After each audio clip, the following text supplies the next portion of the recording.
നമസ്കാരം. North American മലയാളികളുടെ വർണ്ണക്കാഴ്ചകളുമായി എത്തുന്ന അമേരിക്കൻ ലൈഫ് സ്റ്റൈലിലേക്ക് എല്ലാ പ്രിയപ്പെട്ട പ്രേക്ഷകർക്കും സ്വാഗതം.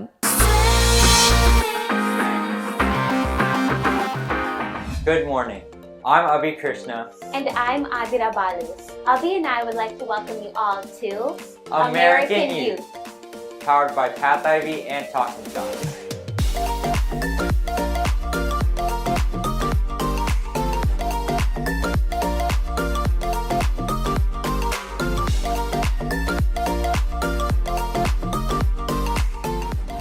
Welcome to the 4th episode of American Youth.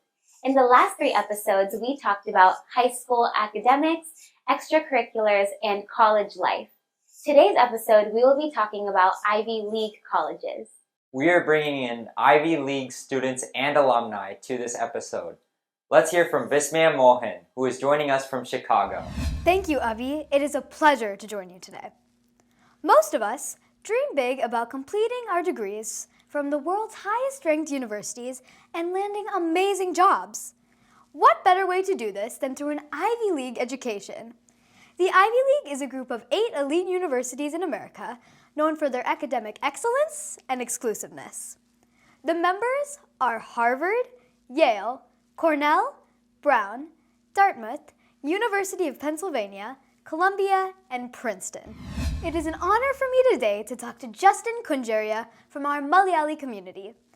Justin is currently at the Wharton School of Business at the University of Pennsylvania, the world's foremost business school. He is one of the recipients of the 2020 Illinois Congressional Gold Medal and a Coca-Cola Scholar. Welcome to American Youth, an infotainment program by the youth of our community. Hello, Justin, and welcome to the show. Hi, Vismaya. You are a role model to us aspiring youth, and our Malayali community is so proud of you. Can you tell us a little bit about your family? Yeah, of course. Thank you so much for having me. A little bit about my family. My parents are both from Kerala, Joshi Kuncheria and Ginny Joseph. And I have one older brother as well, who's a first-year medical student in Texas. So Justin, were you already striving towards getting into an Ivy League while you were in high school? And how did you prepare for this? Yeah, great question. I've always wanted to go to some sort of Ivy League university or top university because I grew up in New Jersey, and at the time my dad was doing his postdoctoral research at Princeton, and from that moment I was really immersed in the Ivy League atmosphere, and I became intrigued by the concept of higher education. So going into high school and even earlier, I always set my sights on getting into some sort of university like that. And I've always been planning for it and preparing for it. That's great. You always had that goal. Yeah. So the application process is very difficult. So what are some attributes that an applicant should have to differentiate themselves from the rest of the pool? Yeah. What I would say is when you craft your application, you should really focus on building a narrative around what your application is. In other words, you should have some sort of potentially a social mission or a strong belief that you craft your application around, and all of your extracurriculars, your essays, and maybe even your recommendation letters should all be tailored towards that umbrella narrative that you're trying to address through your admissions process. In this way, you could be as memorable as possible because these admissions officers are reading thousands of applicants each admission cycle. So to really stand out, you should have some sort of mission or narrative around your application that they could remember you by. Great, so have something unique about you. Exactly, yeah. So I'm sure that many students who apply to such schools have excellent GPAs and other academic credentials. What extracurricular activities did you do to help aid in the application process? Yeah, of course. And kind of going off of my other answer about having some sort of narrative to craft your application around, my narrative was around the central theme of youth empowerment. So some of my extracurricular activities, I was in the Civil Air Patrol, which is a U.S. auxiliary of the Air Force. And through that program, I was able to go to Capitol Hill in Washington, D.C., speak to these awesome congressmen, and essentially raise money for this amazing youth program. And I got to talk about that in my application process, talk about how that tied into the concept of youth empowerment, Some of my other activities, I was a judge for Teen Court, which is a program designed to help young people who fall into the criminal justice system. As a judge, I would essentially create plans for them to reintegrate back into their current lifestyles while also reducing recidivism rates as much as possible. That was another amazing program I got to be a part of, and I talked about that through the lens of my overall narrative of youth empowerment. Wow, it sounds like you did so much to help. When did you start doing all that? I started from some of my extracurricular activities I started at a younger age. For example, Civil Air Patrol. At the time that I applied to college, I was in CAP for over half a decade. But other extracurriculars that I was in, I started maybe when I was a freshman in high school or even a sophomore. So you're never too late to start an extracurricular activity, but I would also say it's never too early to start as well. That's true, yeah. So I've also heard that personal statements are a key component in this process.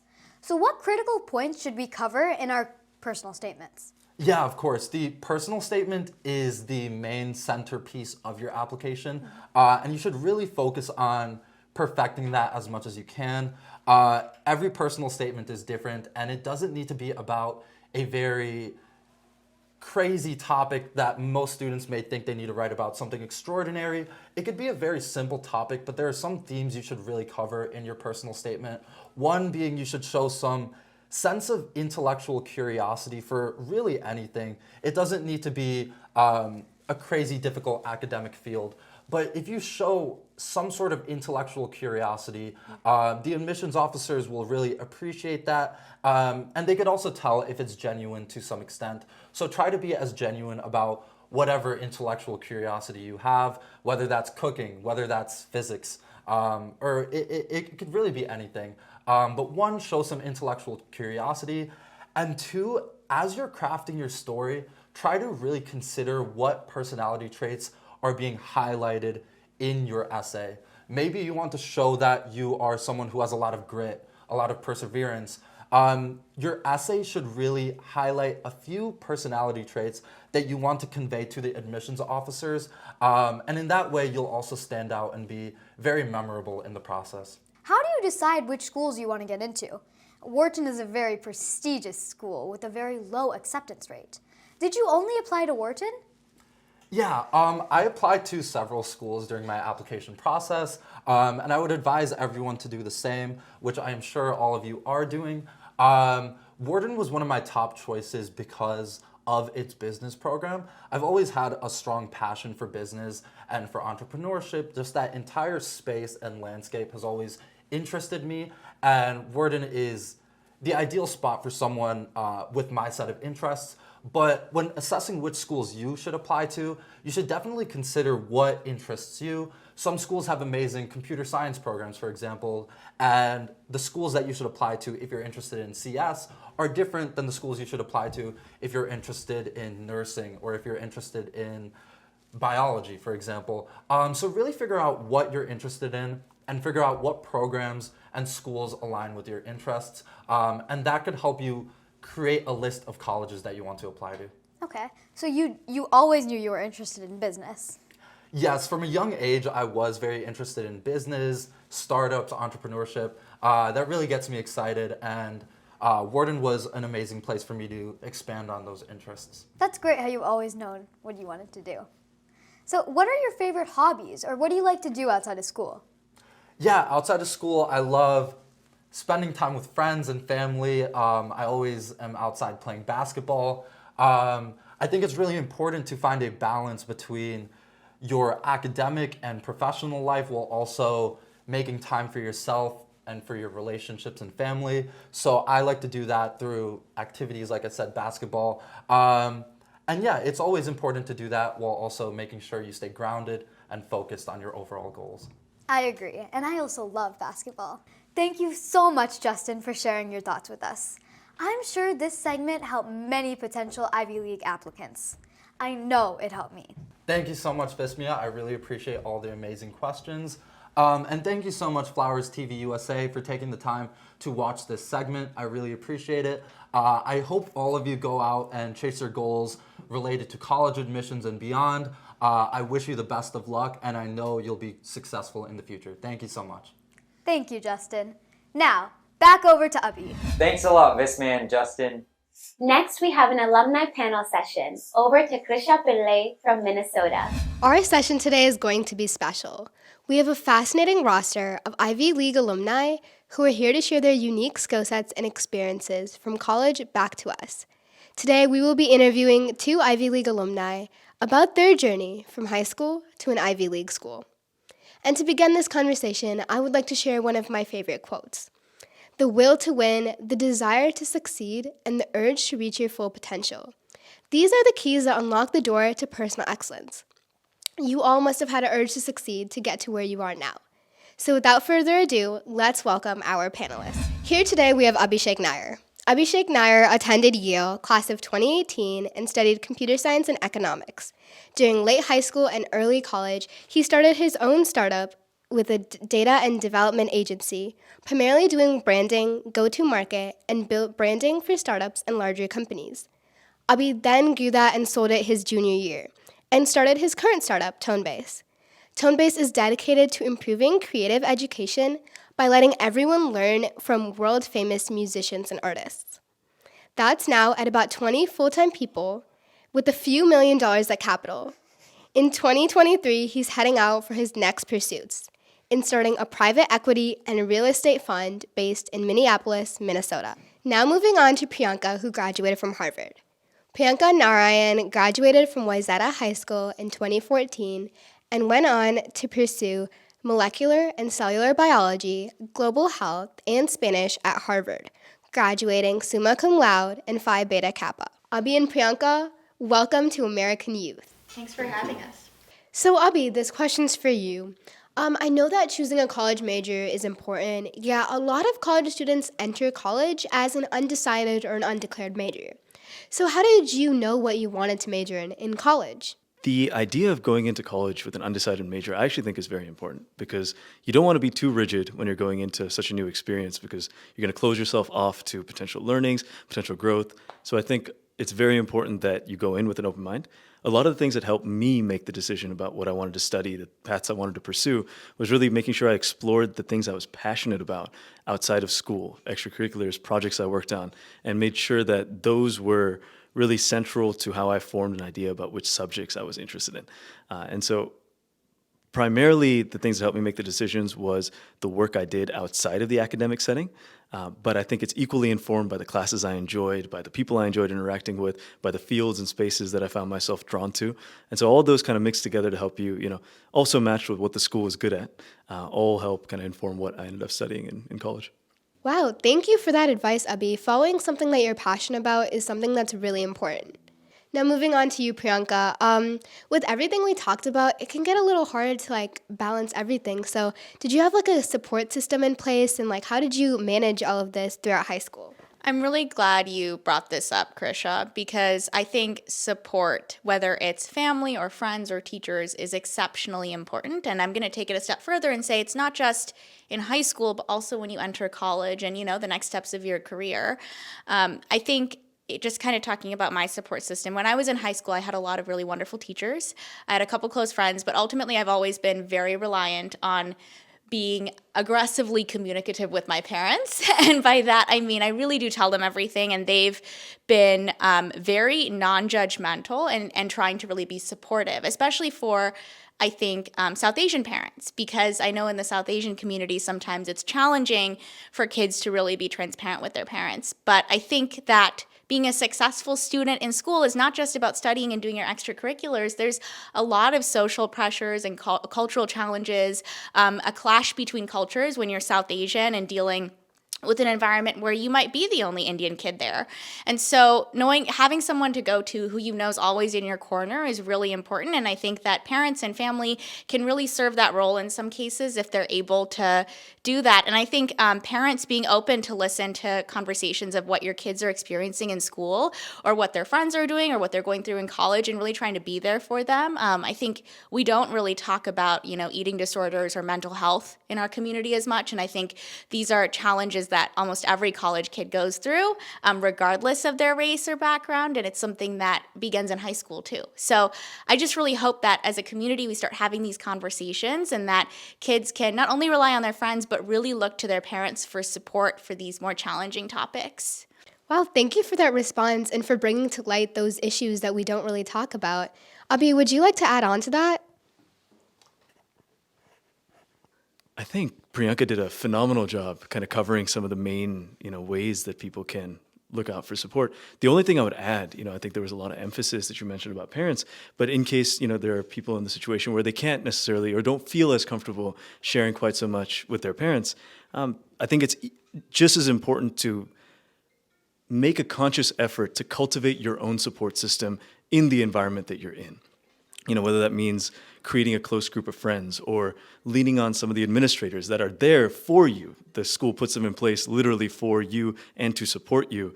And many times students don't leverage them nearly enough. And that doesn't mean that, you share the same amount of information with everybody, but making sure you're also paying close attention to what support system you are actively and consciously building around you, I would say is also equally as important as leaning on an existing support system you might be coming into college with. Yeah, thank you for talking about external support because that's equally as important. Moving on to you, Abhi. So what advice do you have for choosing a college that's the best fit for a high school student? Like how should a student go about choosing a college that's the right fit for them? Well, that's a very, very good and broad question. Let me see if I can, summarize the points that I think about, and then I'll pass it to Priyanka if she has any thoughts. For me, the key before anything else is understanding the parameters that are most important to you. So there's a few key ones, right? There's things that are intangible and tangible. The tangible ones are things like what's the size of the school? What are their popular programs? What are their programs that, you think are best fit for you based off kind of your passions and your interests? What is kind of the student life like? All the things that you can kind of find out tangibly from looking online, from talking to people, etc. And then there's the intangibles. The intangibles is kind of how it feels. So part of that you can obviously only get by campus visits. Obviously now with virtual things happening, you can get that a lot more online. But really understanding, okay, is this the vibe for me? Do I want to be in a school that's more remote and off in the woods and kind of away from a big city? Do I want to be right in the middle of a big city? These are all the different parameters. I mean, those are one of the parameters, but there's so many different intangible parameters too that go into it. And obviously that's going to be very specific person to person. I can speak, to my experience. A lot of the things that were important to me were, does the school have the resources that support the areas that I'm interested in? So the fields that I'm interested in, are they actively promoting those fields? Are they actively, do they have a strong academic rigor or strong research focuses in those fields? What is the student body size? I didn't personally want to go to a school that was too big, but many other people find themselves, loving a school that's big because they get to mingle with a lot more people. They get to be exposed to a lot more things. So it's very individual, but I would say that it comes really down to ranking those both tangible and intangible factors, and then figuring out what's important to you, and then figuring out how each school fits into those buckets. I don't know, Priyanka, would you add anything? I mean, I think that your response really covered, I think, the best way to approach choosing a college. And I think for me at that, when I was applying, I can't say that I had as organized of thinking. And I think this is something that we both have probably come to now, having gone through college and seen all the differences, experiences, and opportunities out there. The only thing I would add is when thinking about college, just remembering that you're going to live there and you have to be a person, and you might want to see family or different friends, and just think about logistics of like how difficult is it for you to travel and see family and friends, and really focus on well-being, because it doesn't matter how highly ranked a school or program is. What really matters is how well you do and how well you perform, and you want to be happy and excited to do the next part of your career, because college is just the beginning, and there's so many other things that come after that. And so I think really making sure to prioritize your happiness is important too. A lot of high school students struggle with choosing a career that is best for them. So how did you get to the career that you're at now? It's such an interesting question because of the term career, right? I've never thought about the things that I do and the work I do in terms of a career as far as it being a very structured path. Here's how you move from one level to the next. I've always thought of it as more of an unfolding, where you discover, you get new information, you use that information to adjust your course, and you kind of move forward in the path that might make the most sense. In the context of college, how did college help me arrive at the things I do today? A lot of the things I do today, I work in tech today. I work at a tech startup. I work in private equity and real estate. A lot of that has to do with finance. I studied computer science and economics. So I happen to be doing things very related to my majors.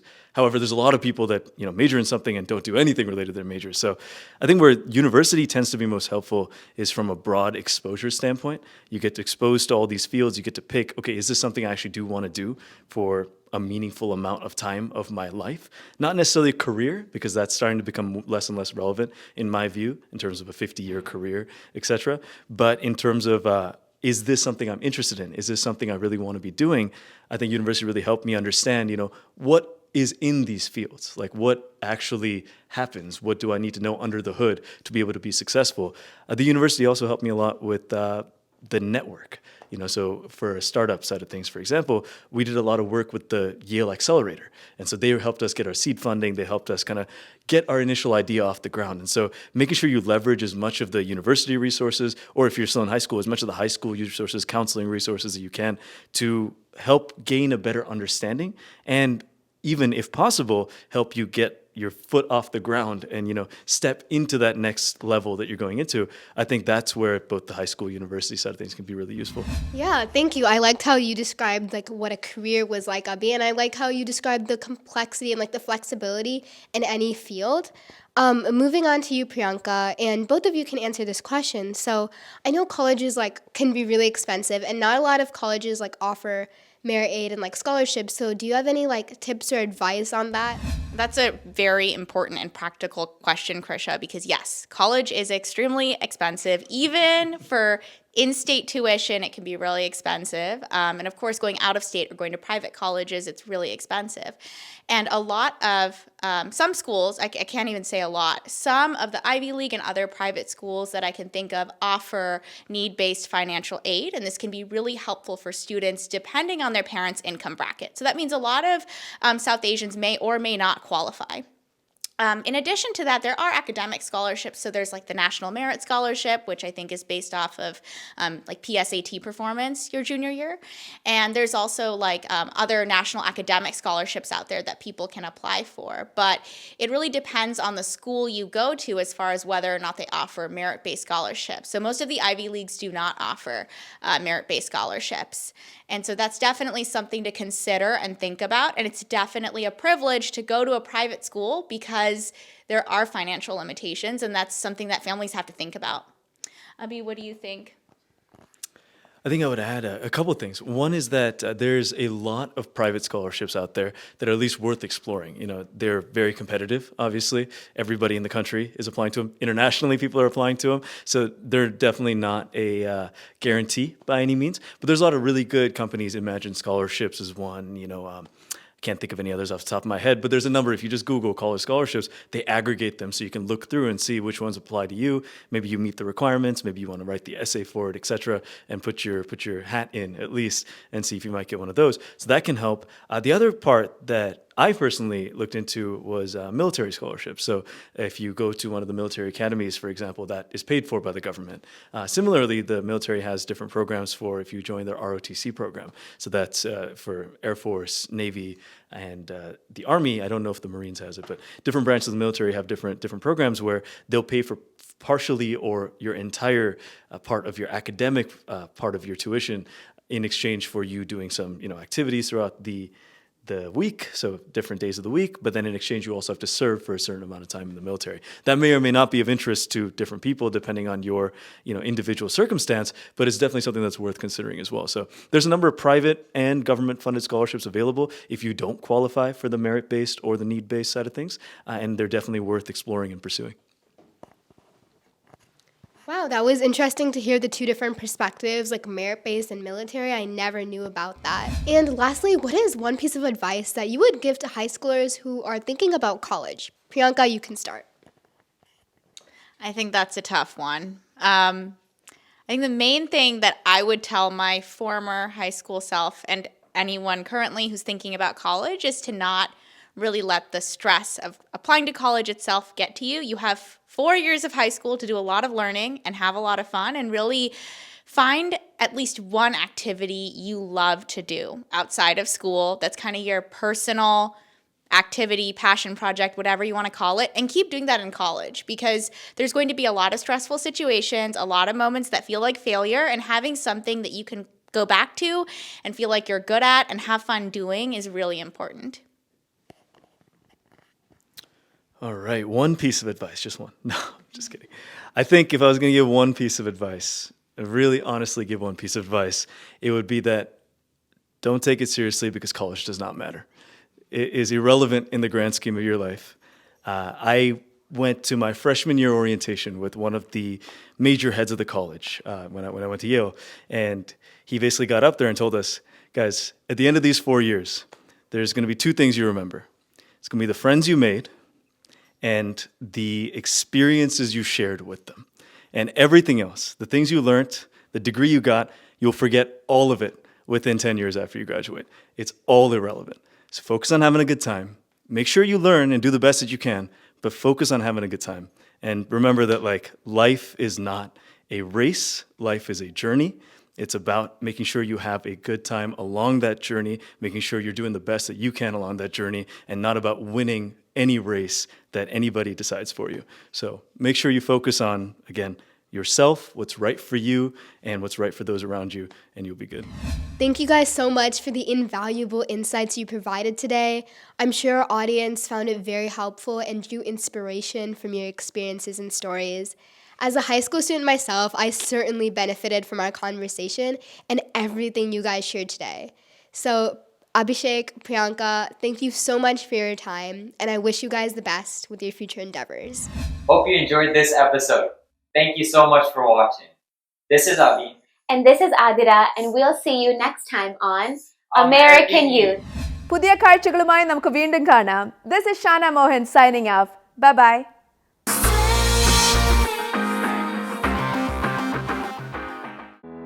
Getting into a top college can provide life-changing opportunities, but gaining admission to top universities is difficult. Then how can students make these dreams a reality? Path Ivy Dream College Admissions. Path Ivy provides organized step-by-step guidance, data-driven college admission strategy, personalized coaching, and practice for how to do this successfully. We can help you every step of the way. Path Ivy has helped hundreds of students to achieve admission to many top universities like Harvard, Stanford, Yale, Carnegie Mellon, Johns Hopkins, and Berkeley. Make right decisions at the right time and secure your future. Path Ivy Dream College Admissions. Call Vicky Mehta 425-200-5345 or visit pathivy.com. Is math stressing out your child? It shouldn't be. Introducing Talking Chalk's math tutoring program. Enroll your child in our program today and bring back your child's wonderful smile and confidence. Our tutoring program features passionate tutors, personalized learning, and continuous monitoring. We guarantee results, or we will give you your money back. Contact us for a free consultation today. Visit us at www.talkingchalks.com or contact us at 405-305-4333.